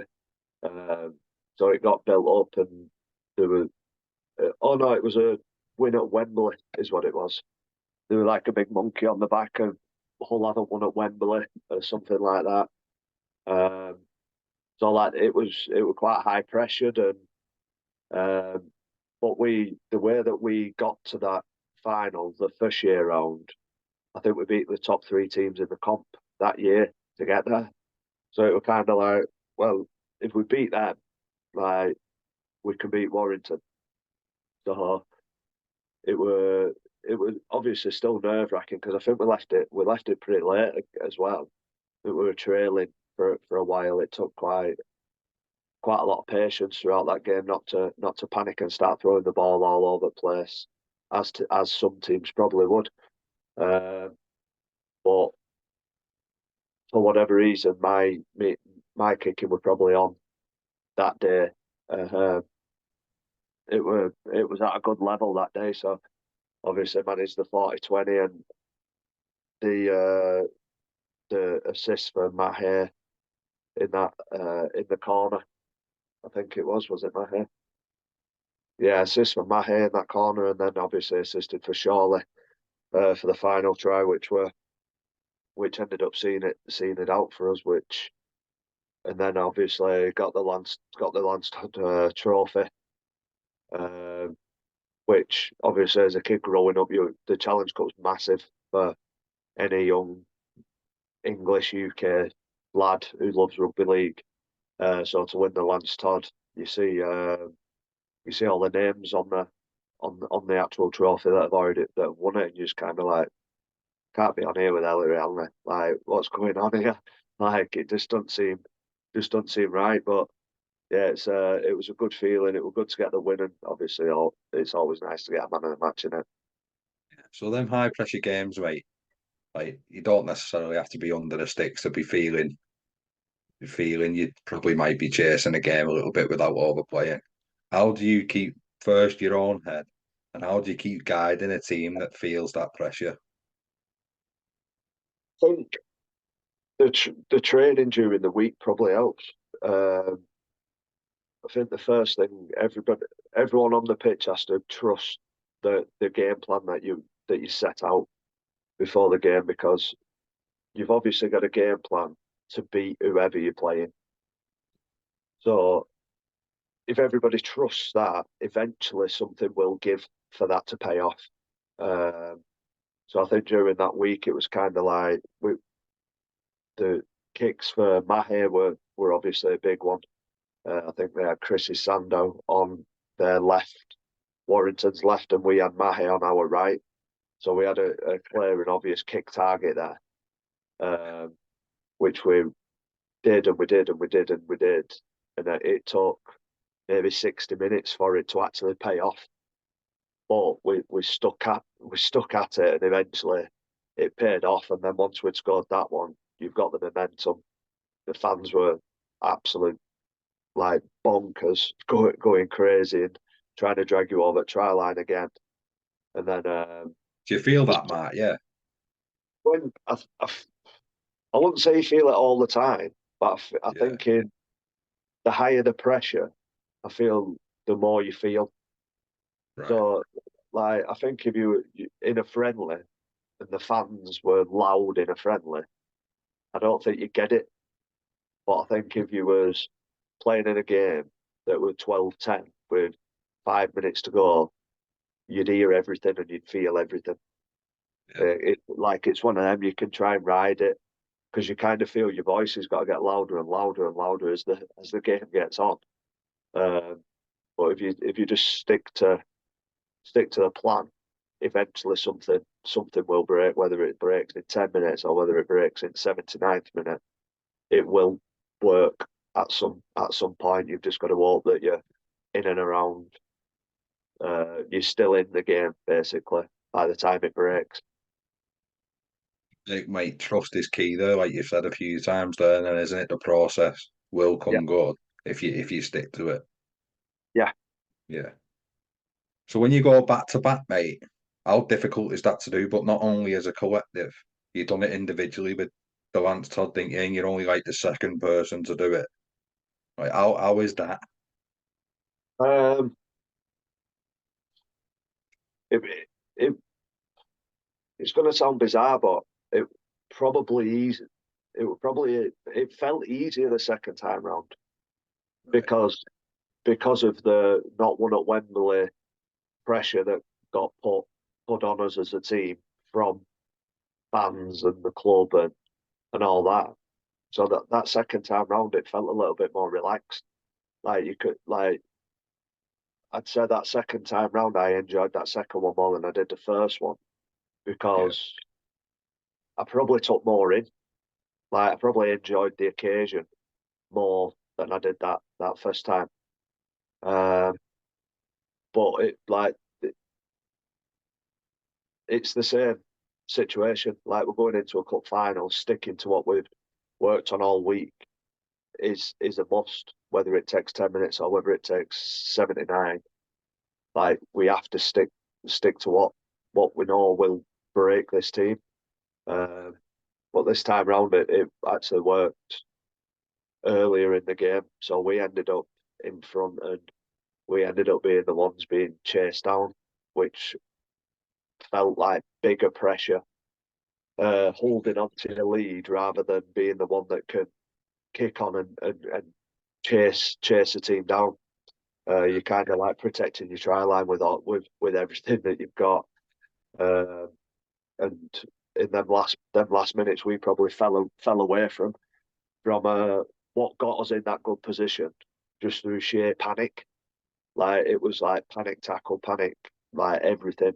But again, like luckily we we did enough just to see it out, and I think they had a scrum. They had a scrum on their 10 metre line with about 5 minutes to go. They announced them on a match on the tannoy. Like normally you don't hear the tannoy, but because we was at a scrum, like I heard them shout man of the match, and I was like listening in, and then I heard my name, and I was like, oh, got it again. It's like so yeah, it was that was good. Obviously, like I said, the main one's getting the big trophy, but Yeah. I'll always you always enjoy man of the match. So as couple with, I imagine the kids weren't about them, was they, Mark? No, Yeah. So as a couple, more than just as you as a player, does that move them feel vindicated? Because there's a lot of sacrifice your missus has to do as well as yeah, you, isn't there? yeah, it made it very worthwhile. Like it made it feel like this was the right decision.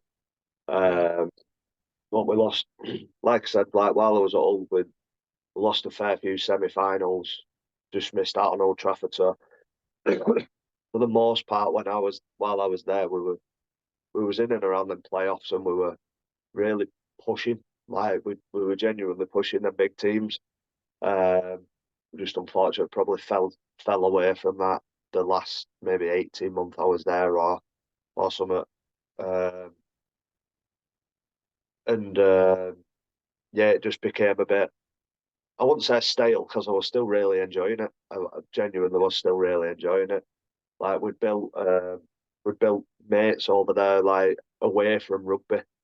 So we had like a new little family, like so to speak, over in Hull, that weren't really rugby based. We were just like people that lived in the area that we lived in and all that. So we genuinely loved it. But then it obviously got the phone call off Bleasy dinner. So yeah, kind Said of Sky jumped. Sports News, no, I'm interested, mate. Do you want it to go on the Yeah, yellow bar or? yeah. I didn't want to just jump ahead then. Yeah. So you had an opportunity to play for Ireland, mate, didn't you?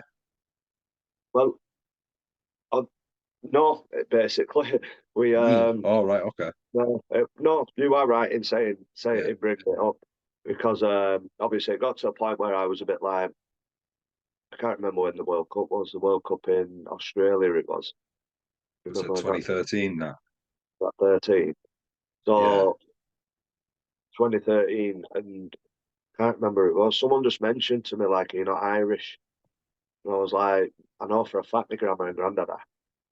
So like I like looked into it, but it's got to be your parents now. And they've changed it. It can't Oh, go so it to doesn't go with that. That's not even that far back, your nan and granddad, though, is it? no. That's what I thought. So it was just kind of like I looked into it for about an hour and then went, oh, fair enough, no worries. And Yeah. Oh, they have to pay for that. I'll leave it. yeah, just like just moved Yeah. on. And I was like, yeah, I can't do that. I'll just hopefully wait for this phone call off England. Well, fair enough, mate. Well, it come, didn't it? So how was it when that call come, mate? And what does it involve and stuff? Um, it was mad, if I'm honest. I was actually sat in pub with mum and dad, just having a couple of drinks. Uh, and yeah, basically just got the phone call saying I want you in my squad for the World Cup. Uh, and me being me, I was just like, yeah, cheers, no worries, thank you. That I was kind of like sat outside the pub for 5 minutes. I had 5 minutes to myself for my missus being like, you need to come to a pub. Right, so she come down to a pub and I told everybody, everyone's buzzing. Um, but yeah, that was class. That was probably a moment I'll never forget that. I like that, mate. I like that. So you mentioned Bleasy got back in touch. So without Ian reaching out, would that have been? Would you have looked? Would you have stayed at Hull? What would the situation have been? Do you think? I was, what did I, so we was, what, I had 1 year left on my contract at Hull, Right. basically. And I think and it was very early November. So we were still off for pre-season. I think we had about 2 weeks left. And I was on holiday obviously with the family. We was in Tenerife or somewhere.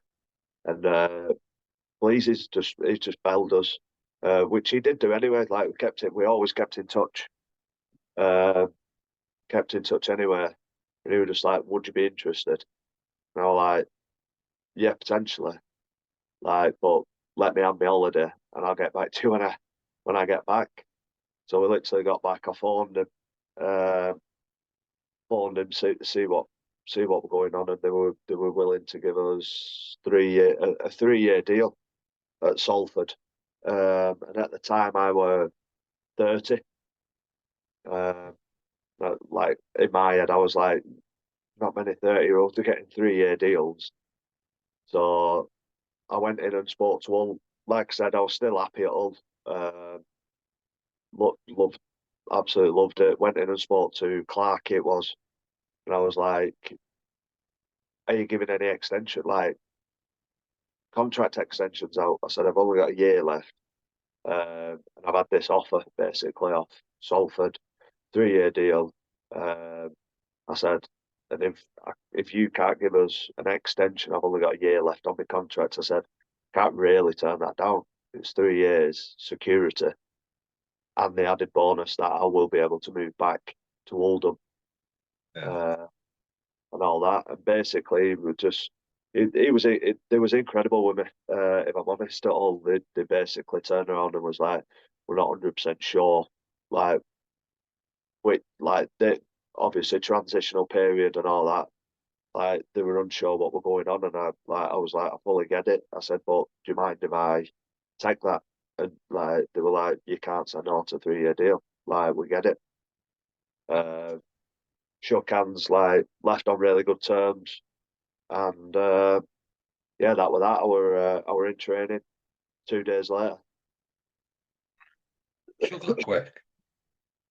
Yeah, so basically, Bleezy was like, I phoned him and I was like, right, I'll come. And he was like, right, come in. I signed the contract, and then I was I was literally there training. Like, I was fuming because if I'd have stayed at all, I had an extra week off. So bleeding well annoyed. Cut myself short. Because you know what, mate, when I had Ian on, it was a while ago now, but just top fella, by the way, Yeah, you were one of his talking points was about bringing Salford back to Salford. yeah, And you were one of them pieces he was after.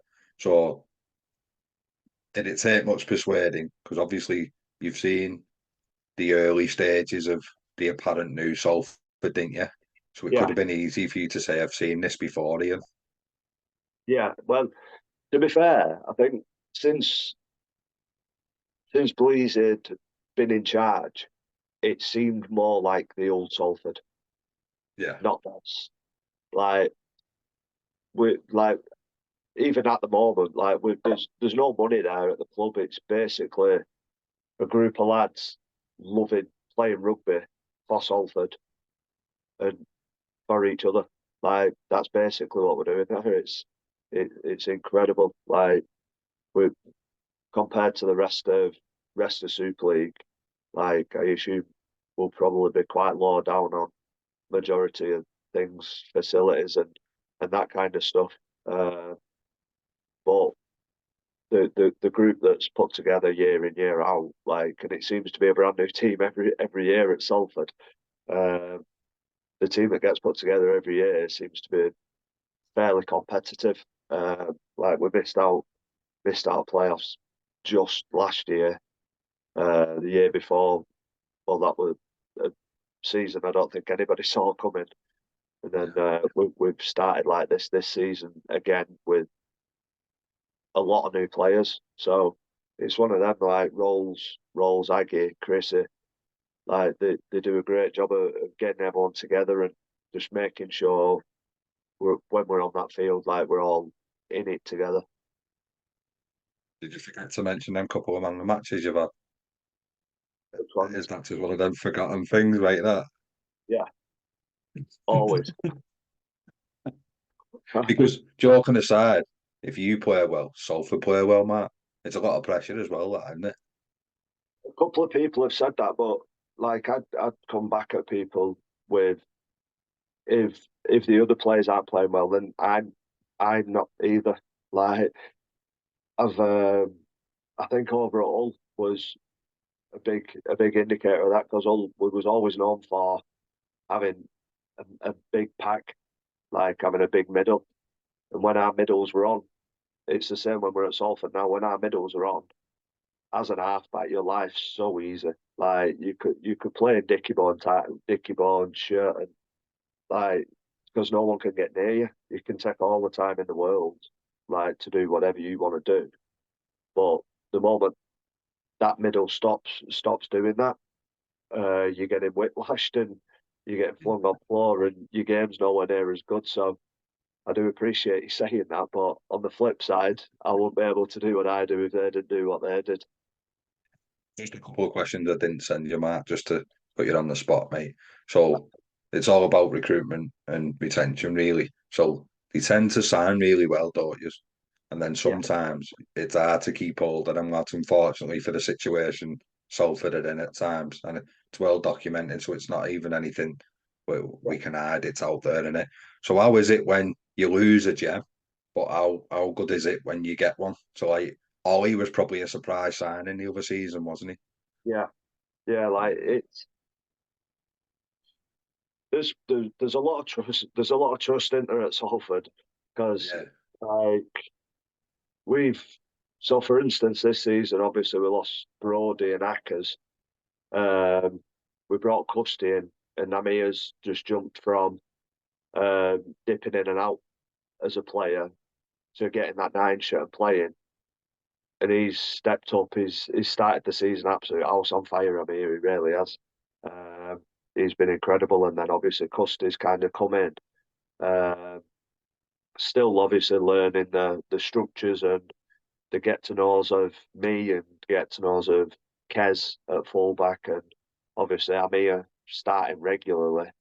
Like we need to understand what he wants more and what we want off him and things like that. So like there has to be a full element of trust in the obviously the coaches and Bleasy and the people bringing the players in, but for the most part, they don't get it wrong very often, do they? you don't, mate. No, that's quite The people evident, that isn't they it, bring mate? in, the people that they bring in are just fantastic. Like you said with Ollie, Ollie came Yeah. in, just played every game he was fit. He played for us and probably close to man a match every single one of them games as well. So it's like Wigan didn't want him. Like can't see why, but more than happy to have him.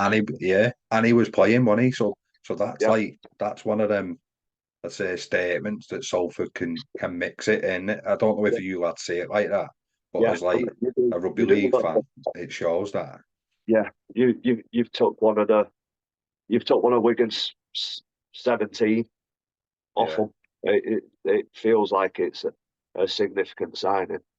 And to be fair to Ollie, he came in and like he took that pressure and ran with it. To be honest, he obviously another one of them signings that's been class.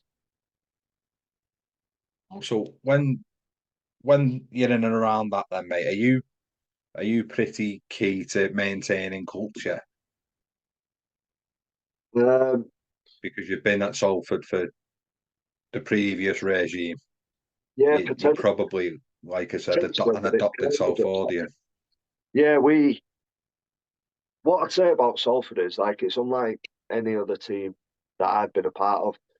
Whereas you walk in the morning and everybody's together straight off the bat, like having a coffee, whatever's happening. It's everybody together.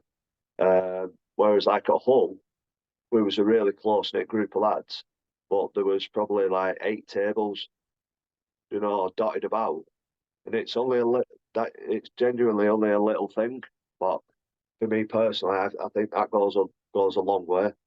Like a new player comes in and they don't have to go and pick a table to go and sit with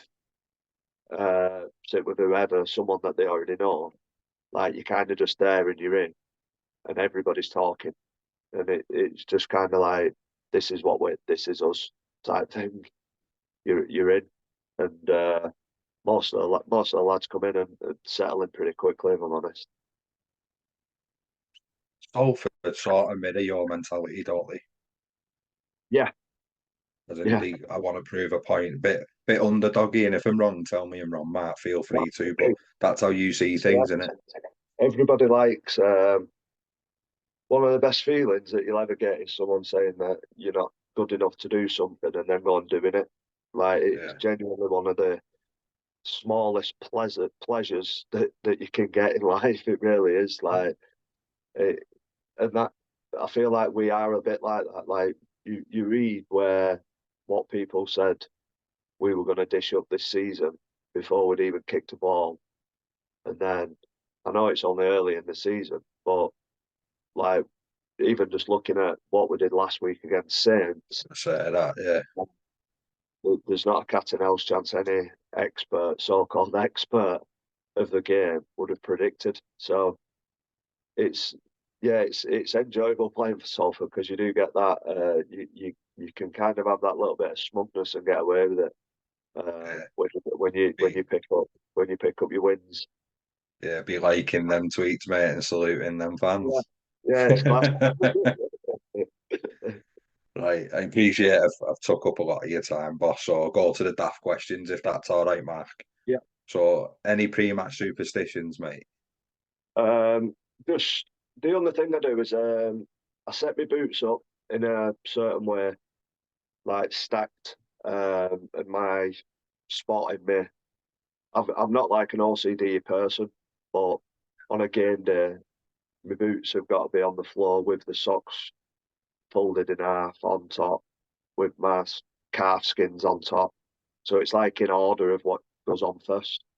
And then I've got like my strapping set up in order of what it goes on, and my drinks are all set up in what order I drink them. Um, and that. Um, and my missus texts me saying good luck. It's something like good luck scores a try before every game. Um, and I will literally walk, if there's no signal in changing room, I will walk out into the middle of the pitch, like before the game with my phone, being like, are you texting me a lot? Like, It's to get, dodgy around your gaff as well for signaling it. oh, is it bad? Yeah. So in the stands and that it is bad. So no wonder you have to do that. Yeah, Yeah. it's annoying. But she's not texted me twice in my career, and both times I've had bad injuries Yeah. that she's not messaged. So Yeah. like I could be genuinely ready to go out, warm up, and still have my phone in my hand and being like messaging her being like, are you texting me you or what? Even though she's in the stand watching the game, Yeah. Yeah. I'm still like waiting for the text, and then I send the exact same text back to her Yeah. like Brilliant. every week. Um, Yeah. but yeah, just them two. So a couple of things. So I'll go away from the daft questions just off what you've said quick, just twice there, mate. So how do you get through the boot you get through? What's that down to? They just keep bringing them out. Yeah, so you literally just if you got a boot sponsor, Mark, no, you just go out and get them yourself. Yeah, yeah, Right. unfortunate. Um, but I won't like this year's been a bit ridiculous because they've been bringing the remakes out, haven't they? And it's absolutely crippling me. Class I them, won't, aren't they? they're amazing. Like I won't lie to you though, the ones that I'm wearing at the moment, because I'm playing well and I'm kicking well, um, I'm not changing them. So I'm sticking with them, and I'm not buying any more. But if I go a game where I miss four kicks in one game or three kicks in one game, then they'll become my training boots. It's about. I'll be buying some more. Yeah. And the injuries, mate. So how unlucky or lucky have you been with them? um, Probably a mixed bag, if I'm honest. I'd lean more towards lucky. Yeah. I've had couple of knee issues and a couple of ankle issues, but I think for how long I've been playing rugby for, the amount of injuries that I've had have not been touch wood, not been too bad. Um, yeah, I heal pretty quick as well. I'm a bit weird in that sense. Physios don't really know what to do with us. And get injured 6 week injuries and be back in like 3 week, 4 week, and yeah, it's not normal if I'm honest, but I'll take it. Yeah, for mate. Right, back to the daft questions, dude. So toughest player you played with and against, and the definition of toughest different for everybody, Sneedy. Yeah.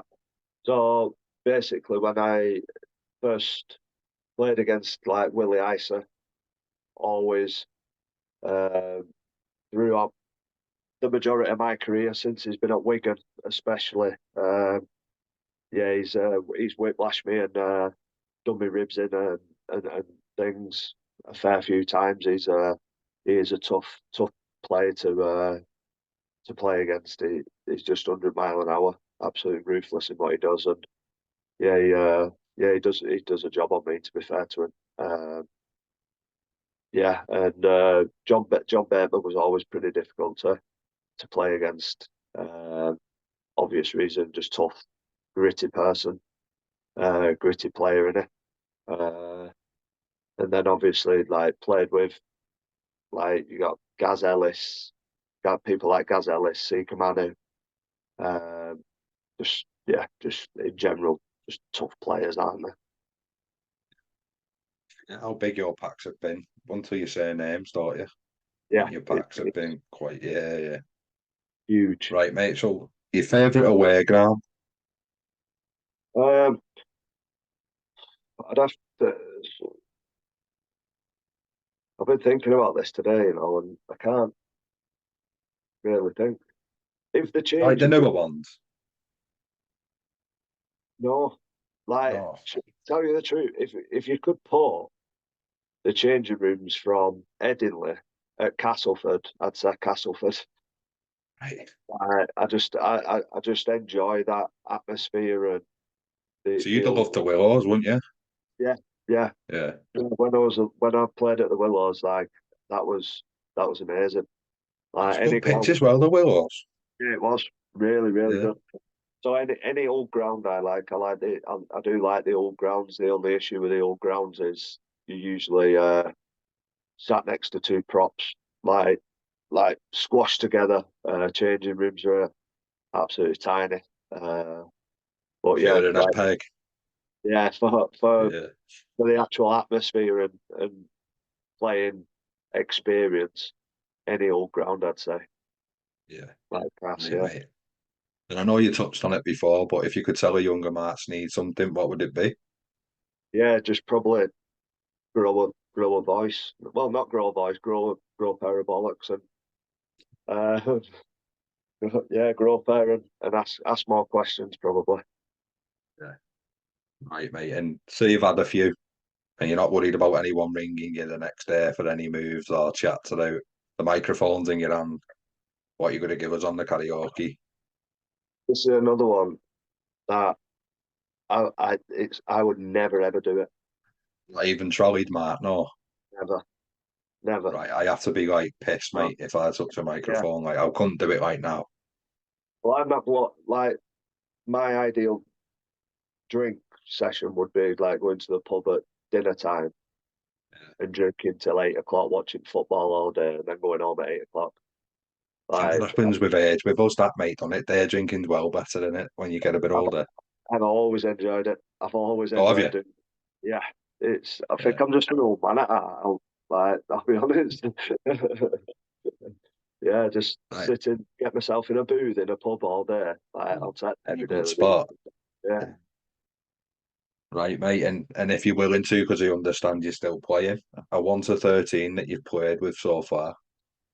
yeah. I have wrote one down, but I do feel a bit bad because I am still playing. Yeah.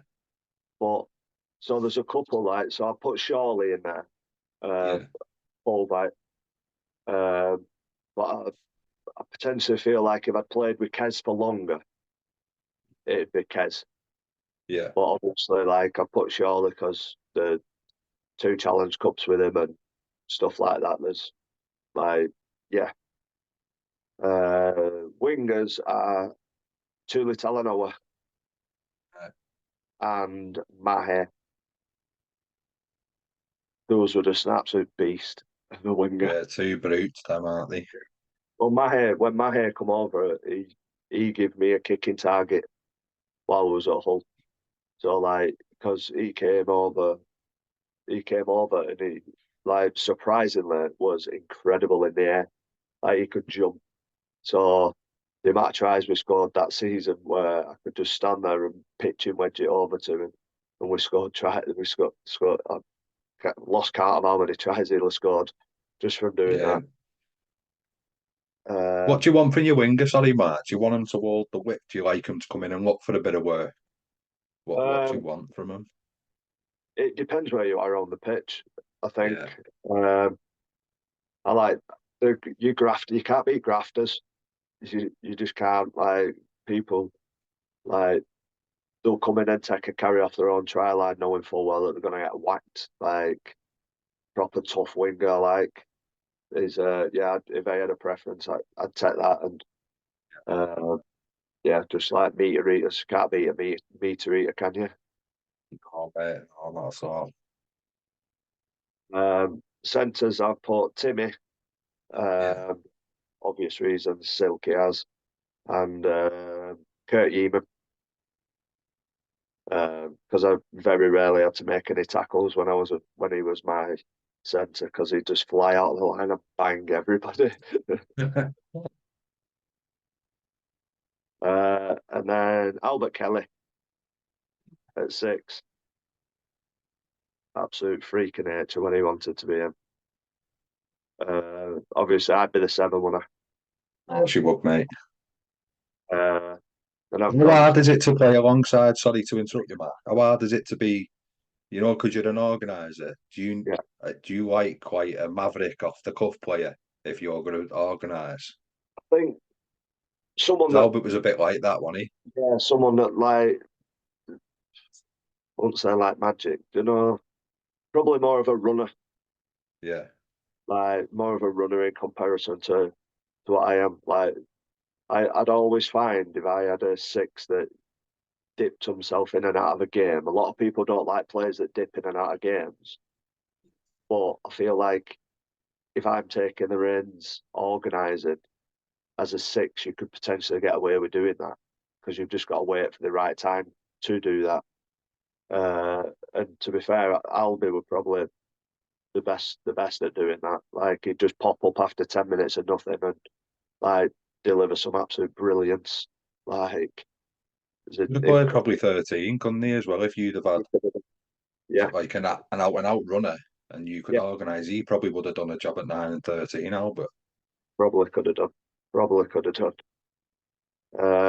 Props, I've gone for Grant Millington Yeah.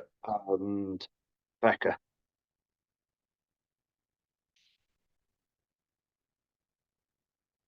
Yeah. Uh, What do you want from your 9, Mark? Are you someone that wants the ball early, or do you like them to look up and play what they see?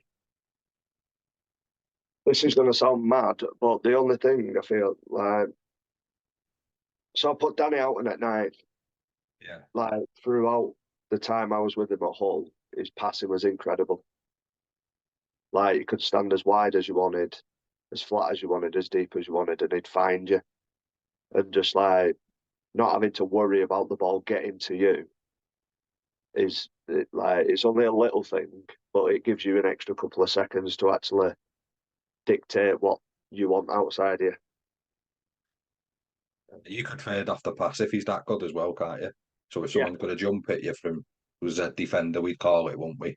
So yeah, you could fade off that pass and cut them out, couldn't you? yeah. You could do anything. You could do anything Yeah. off a good dummy half pass.